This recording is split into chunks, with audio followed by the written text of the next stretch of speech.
with Dennis Mitchell, a good friend of mine that I met a few years back, and super smart guy with regards to crypto. Has been here for a few cycles, and he really remembers. But he's actually the guy that called the top and let me know about it back in 2021, right? So, Dennis, introduce yourself briefly, brother. So I'm Dennis. Me and Mike have known each other for a few years. We actually met at I'm not sure. I don't think it was a crypto event, but it was more of like an entrepreneurial sort of event. And I've been in crypto since about 2016. Um, I definitely did tell you about that girl, and I didn't heed my own Yeah. advice. I knew it was a signal. There's always these very the signals at the top and at the bottom. They're always very similar. I didn't heed my own warnings. In all honesty, I should have seen it, but I think I saw it and then I kind of ignored it. So I didn't fully catch the top because I am a huge crypto believer and I did stick in when I shouldn't have. Long term, I think crypto is going to be a great hold. I think we're about to go into a very good part of the crypto markets, and I think we're likely going to go into a very good bull market very soon.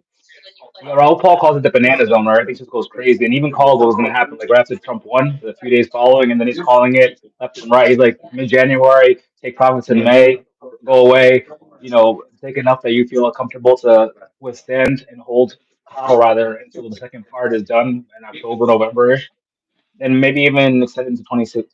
By the way, we met at Jay Z's 4040 Club, Yes. and it's in Daisy's Yes. private room, which is probably one of the best experiences we've ever had in New York City. And you and I do crazy shit in New York City. We Yes. no favorite politicians. You saw a picture that I was near Trump at one event at one of his clubs. Like we do cool stuff, but that was definitely an experience to be in Jay Z's room. Yeah. Just Yeah. talking entrepreneurship and business and all that. You definitely know way cooler people than I do, though, for sure. I'm gonna say that.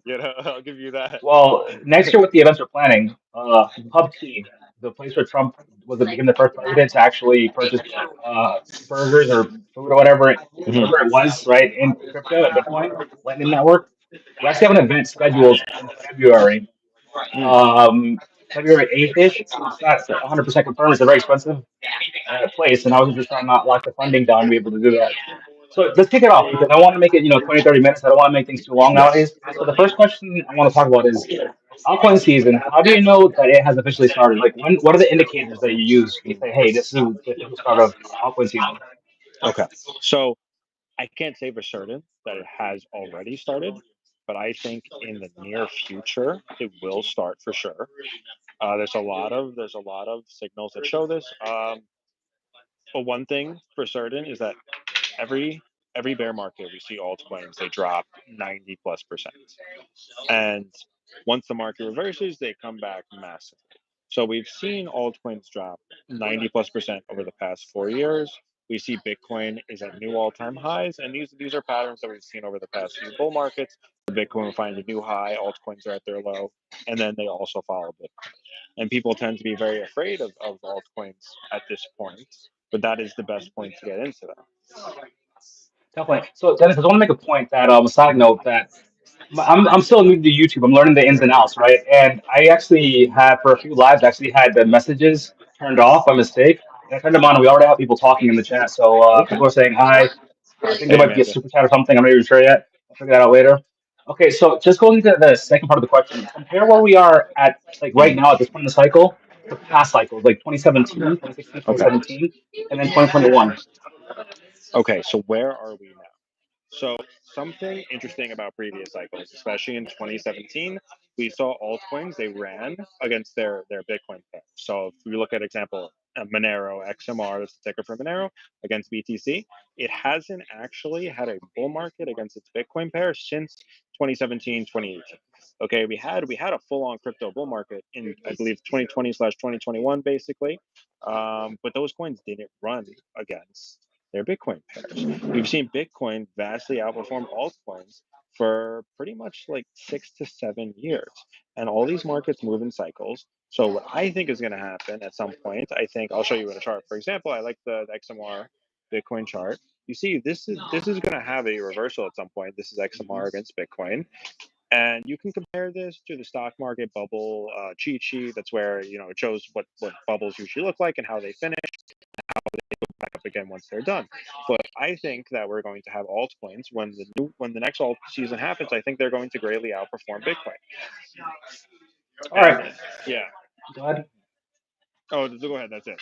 Yeah. Sorry. I was going to say, like, are you seeing a rotation right now, like altcoin season, right? Is that we define it as when people start taking money, deposits out of Bitcoin and rotate it into altcoins? And are you seeing that right now, or is it still too early with the N- market sentiment? Not yet. So I mean, I'm sure you probably look at the charts a lot, like I do.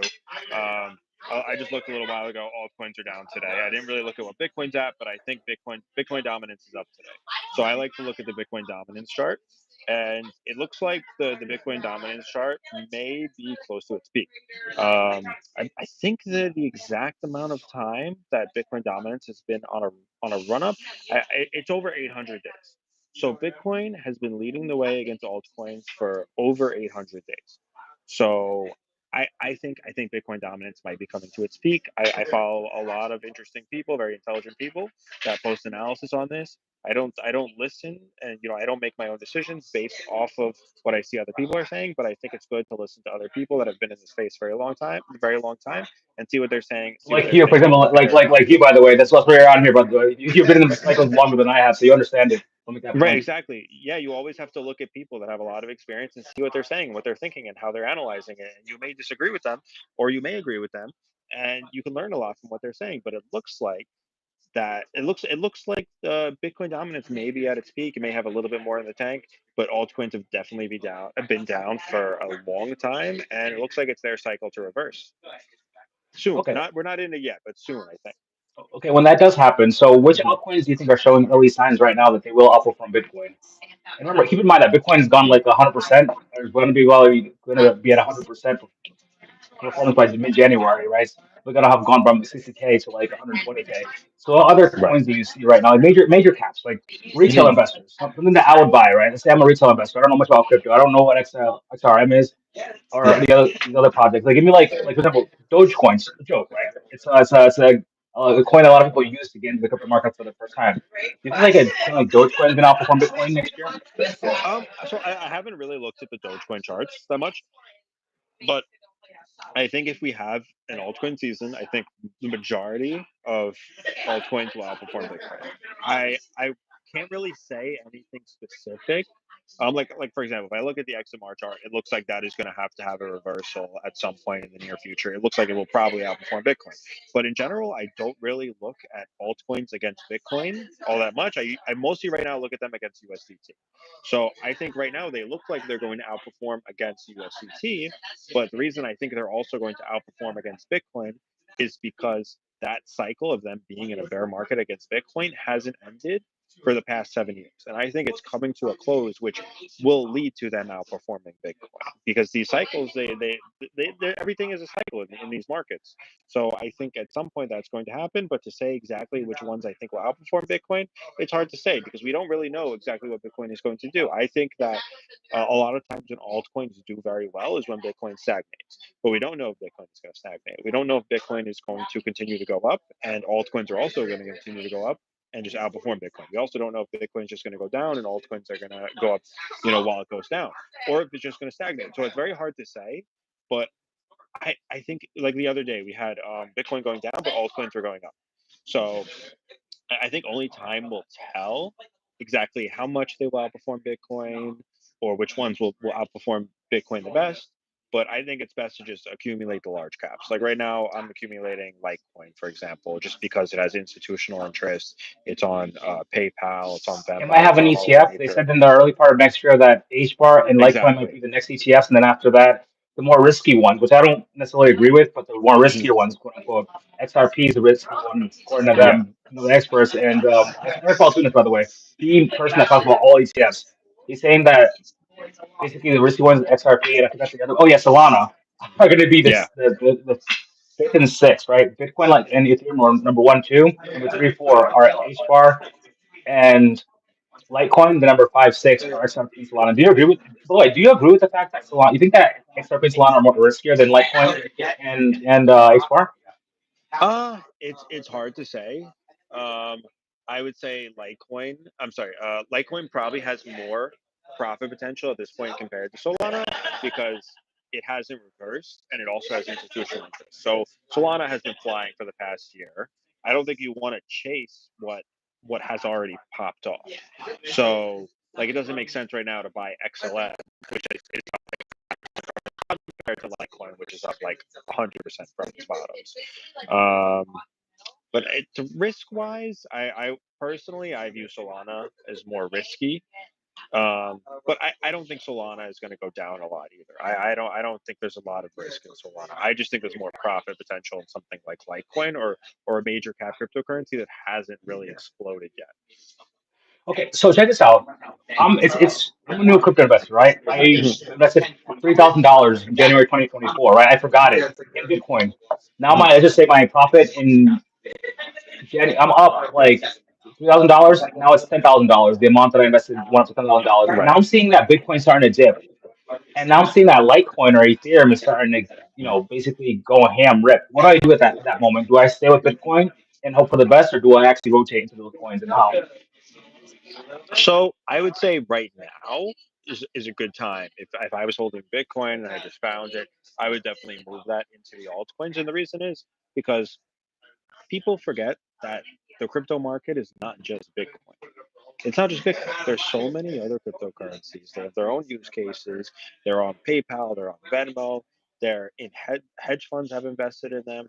They're making ETFs for them. Just be holding Bitcoin, in my opinion, doesn't make any sense. And people will say, well, Bitcoin has always outperformed altcoins. And yeah, on the long term scale, that is true. But everything moves in cycles. To say, look, for the past 4 years, USDT has outperformed most altcoins. Doesn't mean that now it's probably not a good time to buy altcoins. So that's my view on it.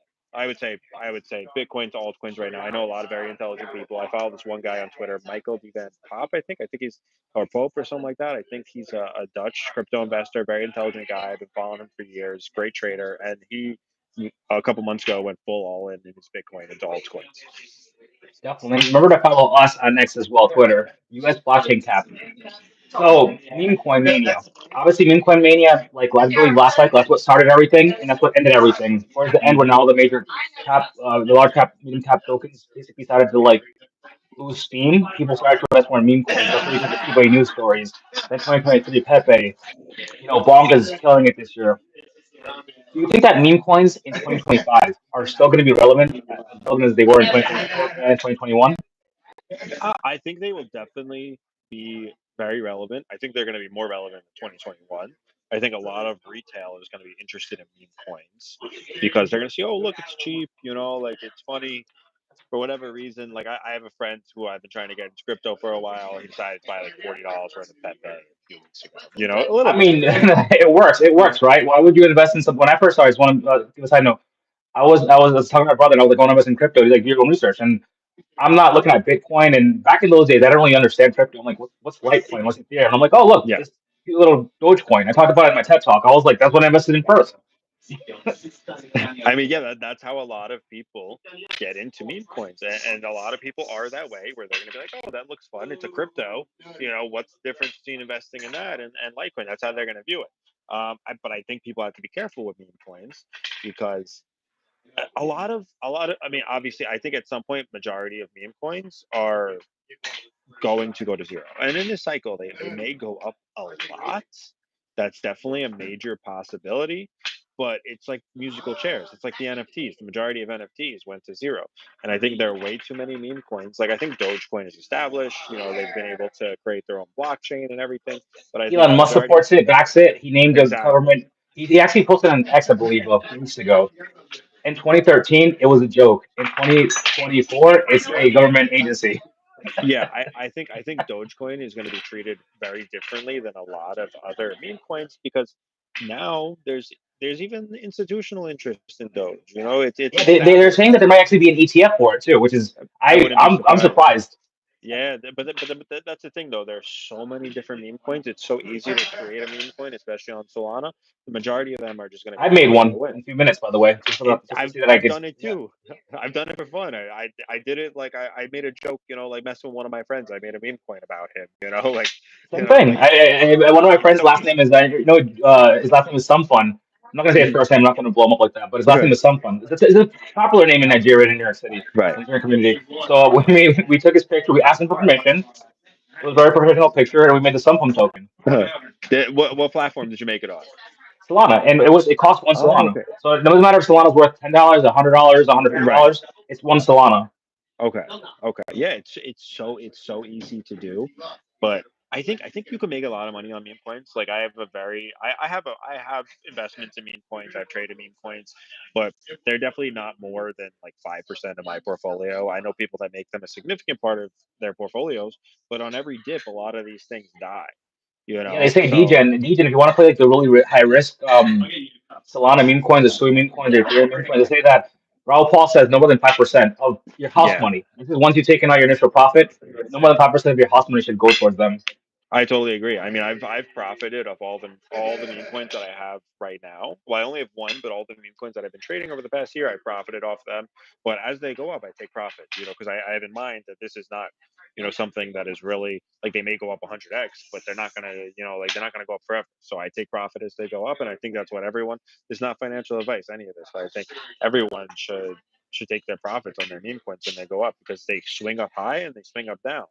So And you also be able to take liquidity issues as advantage. well, right? Like, if you have Yeah, 100 tokens of a meme coin, then one person they're worth $5 each, and one person buys one token, then all of a sudden the whole market's worth $500. I believe the math is, but there's only yeah. $5 of liquidity, so you got to be careful with that. But talking on risk, right? Stay on that note.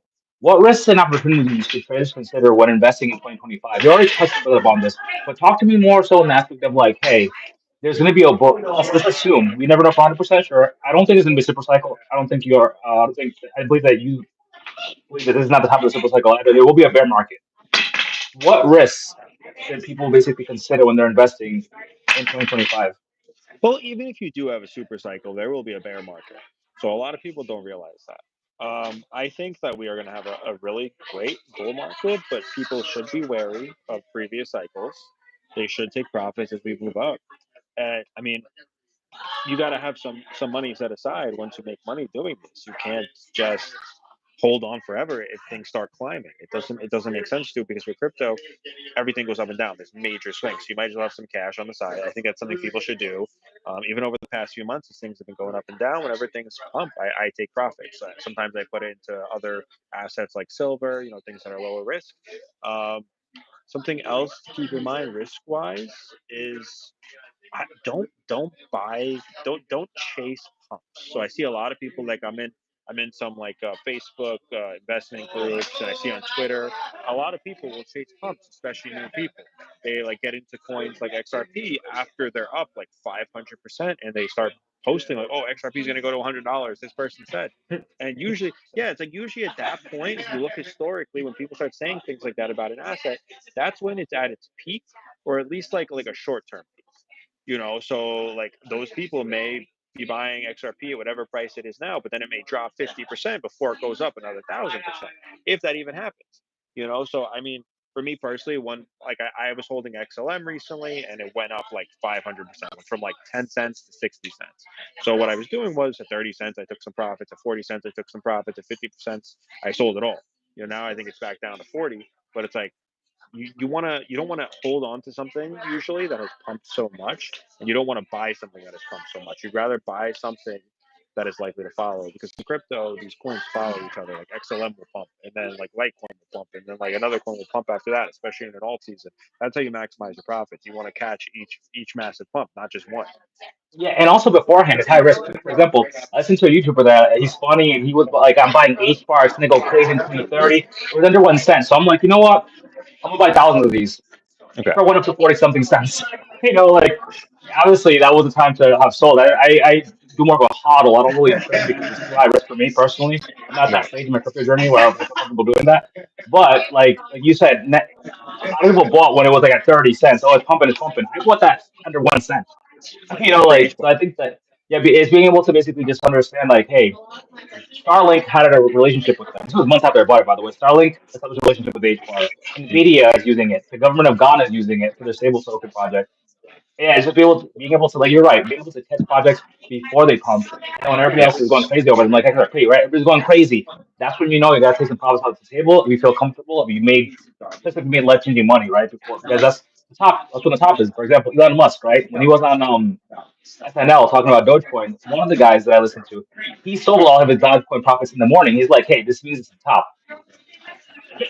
I mean, So that's someone who probably has a lot of investing experience, been around for a while. A lot of people don't learn this, and it's like this could be life changing money. You know, you got to pay your rent. You got to pay your bills. You might as well have some college cash to be debt, able a to. car, a house. Yeah, like we all put a lot of work into where we are now in regards to where we are, like with investing. So Patience. People making fun of us for investing something that 18-year-olds invest in. We go through all that, right? yeah, So I'm just saying that you said like you should take profits when you can and pay the tax. Obviously, not financial advice, but you gotta do what you gotta do. Pay the tax and basically pay off what you gotta pay off, so you can yeah, basically feel more relaxed going into the second phase. But exactly. I mean, peace of mind is everything. definitely. So macroeconomics, right? We obviously have the ETFs, right? We only have Bitcoin ETFs, Ethereum ETFs. Bitcoin's obviously the best performing ETF of all time. Ethereum, although it's not as good as Bitcoin, is technically still a second best performing ETF of all time, I believe. So we're Okay. talking about the ETFs coming next year. SEC is being replaced. XRP is probably going to get thrown out. Talking about the macroeconomic conditions and interest rates, inflation. Obviously, when inflation goes up, crypto rises, assets rise. Do you have any more thoughts on that? We've already talked about it. So Do you have any more thoughts on that, yes, though?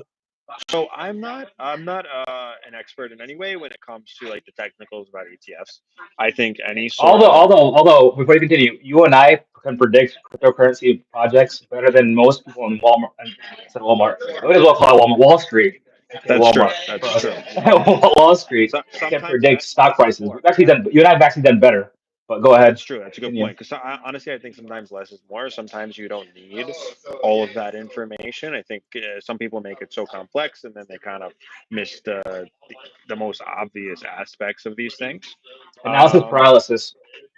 yeah, you don't need too much information. You don't want to be looking at a crypto chart and have like 50 different indicators up there. You know, that's something I learned, you know, like after being in the space for a long time. You want to keep it simple in order to really understand what's going on.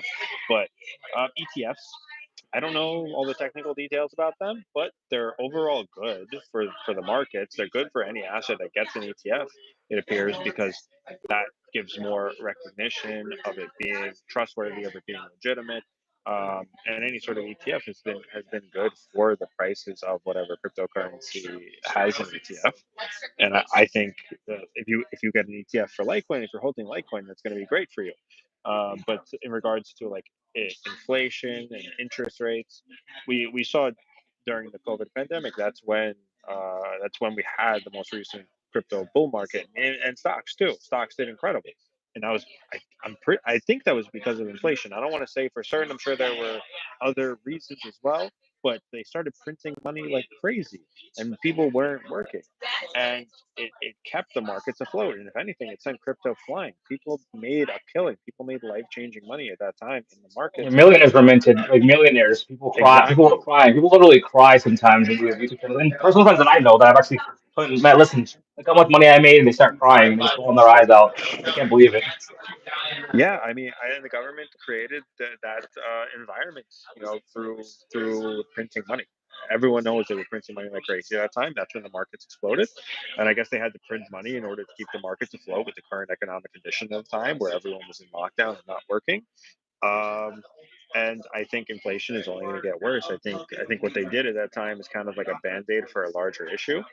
Definitely, they Uh, keep keeping the rolling down the can, right? 2008. I mean, it would have sucked, but let the banks fail, and we're not in a situation now where houses are unaffordable and nobody has to make a living on a regular job. Exactly. Well, yeah, Bitcoin was created in many ways because our economic system is built like a Ponzi scheme, and that kind of showed that. And whenever they're going to have to print that money again to keep it afloat, it's going to send the markets flying. And we see now they're planning on they've already done interest rate cuts this year that actually sent prices up for crypto, and it looks like they're going to do it again. I don't know the exact details. I don't know about when it's going to happen or exactly how it affects the markets, but I know it basically makes it easier. It makes it cheaper to borrow money. So if it's cheaper to borrow money, you're going to have more people investing because it costs them less to be able to do it with borrowed money. You know, Collateralized lending. You're not going to be doing collateralized lending, which I'll have you back on, by the way, in the future to talk about that oh, via what is that? crypto. That's not That's when you fractional lending. that's when you basically take your crypto. loan it out, and it's like, hey, I'm giving you $10,000 loan, give me $1,000 back. And then basically when you pay it off, you can either do two things: pay it off once you make the money back, or as your crypto goes up in value. Again, not financial advice. You actually take out more and more money, kind of like what Michael Saylor does. As it goes up in value, he just Right. takes out a bigger size of the loan. Go back, 20,000, take out 2,000, 20,000, take out 3,000, and you can Right. technically never have to pay it off as long as the asset keeps going up in Mm. value. Yeah, And you don't that's pay, very you don't pay income. It's like income from debt in that way. If you're not taking profits, you don't pay income tax on debt. So people actually use that to live their lives as well. A lot Oh of yeah, businessmen yeah, I know. yes. I know. Have you ever read Robert Kiyosaki's book, Rich Dad Poor Dad? Yep. He's a, Yep. he. Debt I don't is know if he not, you don't talks. pay tax on debt. Yeah, yeah. I don't know if he talks about it in the book, but I know he's a big proponent of that. I know a lot of people in other industries. I have a friend that does real estate, just so I know as well. And he told me that's how he lives. He basically just takes out debt off the real estate. It keeps going up in value.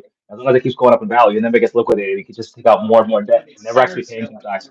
But before we Wow. get going, give me your three altcoin picks. We've already talked about this in personal chat, but right now, things can change day to day in crypto. Very volatile. If you were going to invest in three altcoins right now, going into January 1st, which are the three and why? So my picks right now, I'm continuing to accumulate not large amounts right now, but what I like right now is Litecoin. I like that Litecoin is one of the major cap cryptocurrencies. It's a classic crypto. It's been on Coinbase for a long time. It's available on Venmo. It's available on PayPal. I think that is going to expand. I wouldn't be surprised if we see these sort of assets that are available on Venmo and PayPal also be available on eBay at some point and other platforms. I think Litecoin also has privacy features, but overall, I think Litecoin is due for a run. Another one I like is Veracity. It's VRA. They supposedly have some sort of ad fraud technology that could solve a multi-billion dollar ad fraud issue, and they're only like $50 million market cap, something like that. 50 million? And they That's it? also something like they're very small market cap. Plus, they also have great staking rewards. Yeah, yeah. If they're successful at what they're Sounds doing, like H bar, then man. Sounds like early stage H bar to me. Go oh ahead, yeah, continue. I haven't looked into H bar yet, but I like VRA a lot. I ended up getting into them in the last cycle when they were like a tenth of what they are now, and I've just been accumulating again this cycle. Um, yeah, so I think they're going to do very well. I like what they're doing. I'm just waiting until they start giving like the updates on the roadmap and all that. One thing I like about them is that revenue from what they do in regards to ad fraud is going to be used to buy back and burn the token as well. So that will end up making the token deflationary. Another coin I like, this will be my third one, is Jupe, JUP of Jupiter Exchange. It's the decentralized exchange on Solana. The two biggest exchanges on there are Radium and Jupiter. I believe those are the two biggest. Those are the ones that I know of that most people seem to use. Um, but I think Solana is going to be really big in the next cycle, and it's been really big over the past year. And I think a lot of the trading is going to be done on Jupiter and probably Radium as well. But what seems to happen is whenever someone makes a trade on Jupiter, the percentage of those trading fees are used to buy back and burn the token. I don't know if it happens immediately or quarterly. I haven't really looked into it, but long term, I think it seems like a really good token. I also read, I believe they're burning 30% of the supply at some point at an event in January. They're also doing an airdrop, but they're very good at what they do and marketing themselves. So I think Jupiter is going to be is going to be a great hold this season. Oh, by the way, Monty Foster says XRP, H bar, XLM, XLD is the only investments I will bother to hold long term. I believe that he says that he will only he'll only hold those long term. But anyway, I know people want to chat, and don't worry, we'll have a lot of opportunities to do so, especially going into January. We are transitioning more to like 5 minute videos, but this is what we're gonna do, Dennis. Once I'm back in New York City in January, and President Trump officially announces that there will be no capital gains tax on crypto made in America, I'll buy you a steak. Thank God, thank God. We don't need capital gains tax on crypto. All right, word. Anyway, with that being said, brother, I gotta let you go. All right, It was a upwards and pleasure, Mike. onwards, and All right, Merry Christmas. Merry Christmas, Ciao. bro. I'll see you around, Mike. Talk to you soon. Ciao.